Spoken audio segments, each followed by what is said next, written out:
Samedi 9 août, bonjour à tous, soyez les bienvenus si vous nous rejoignez pour ce nouveau journal, édition spéciale avec l'événement du jour. Aujourd'hui, la deuxième édition du tournoi international The Balls avec comme slogan « Plus qu'un sport, un show ». Le championnat attire à chaque année de plus en plus de participants et de spectateurs. De nombreuses équipes vont tenter cette année encore de détrôner les tenants du titre, Dirty Balèze. On revient sur les moments forts de la précédente édition avec notre journaliste Jean-Guy Melba.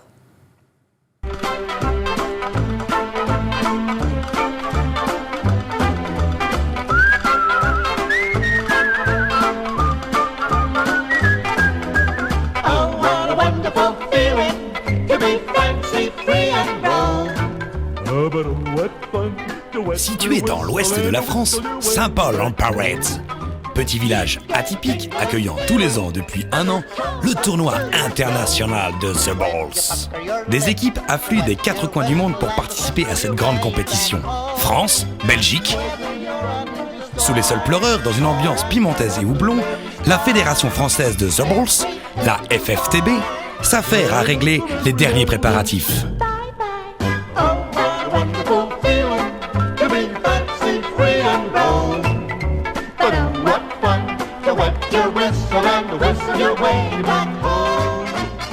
La genèse du The Balls reste énigmatique. La légende raconte que 4 loups-garous seraient sortis du lit de la rivière du Petit Lait et auraient lancé leurs couilles enflammées. Comme une boule de feu, n'est-ce pas? Bien évidemment, ceci n'est qu'une légende.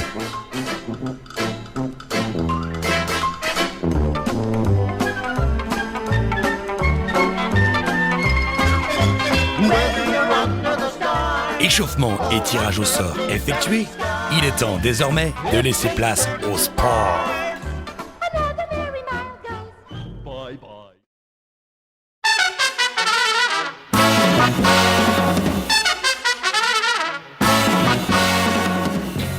Au premier abord, on pourrait croire à une vulgaire partie de boules de mecs bourrés.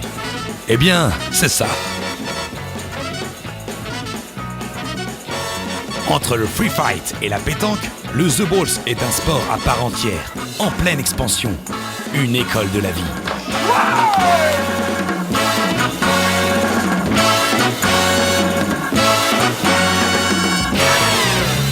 Se prépare pour le prochain match, les Free Fighters contre les chevards. Lui, torse nu sous son blouson en cuir, c'est l'arbitre. Il est le maître du jeu. Gagner une partie demande une condition physique, de la ruse, de l'habilité et un vrai état d'esprit. Il n'est pas rare d'avoir des blessures. Et il y a même des mecs qui boivent des bières cul sec. Est-ce que quelqu'un aura une pince à épiler? Putain, gaspiller autant d'énergie pour perdre, c'est chier quoi.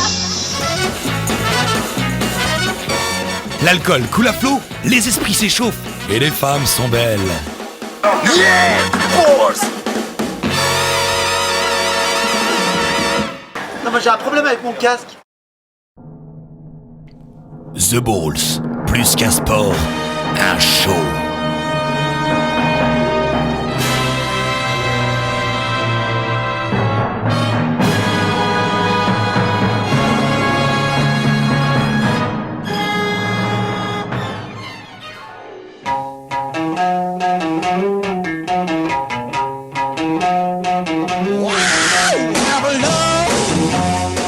Le principe est simple.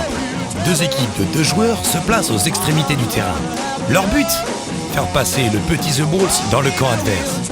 Un match se déroule en 3 points gagnants. Les parties sont mouvementées et coriaces.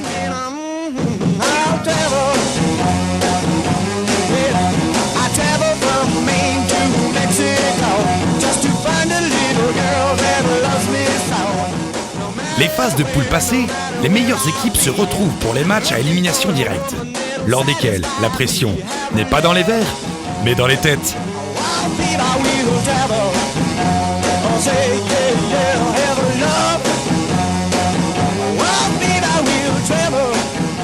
Tiens, regardez, un mec qui boit une bière cul sec.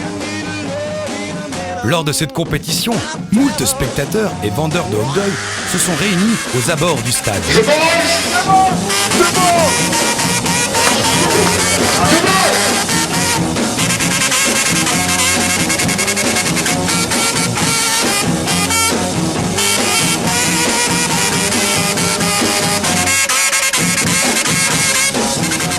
À l'image du fameux slogan Pirelli, sans maîtrise la puissance n'est rien, le The Balls demande une certaine technique.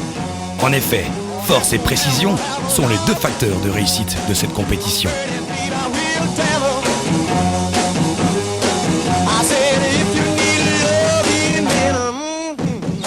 Oh alors maintenant profond, c'est plus de pute.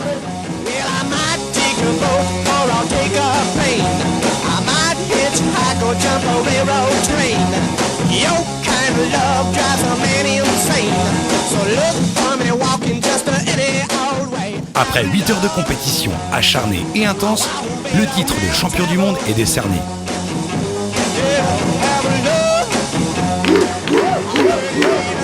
Champion du monde! Une ceinture leur est offerte, ainsi que de nombreux lots de qualité. Coquetiers, t-shirts, coupes, livres intellectuels, Bob Cochonou, casquettes. Et après, c'est un banquet. Eh ouais, un banquet.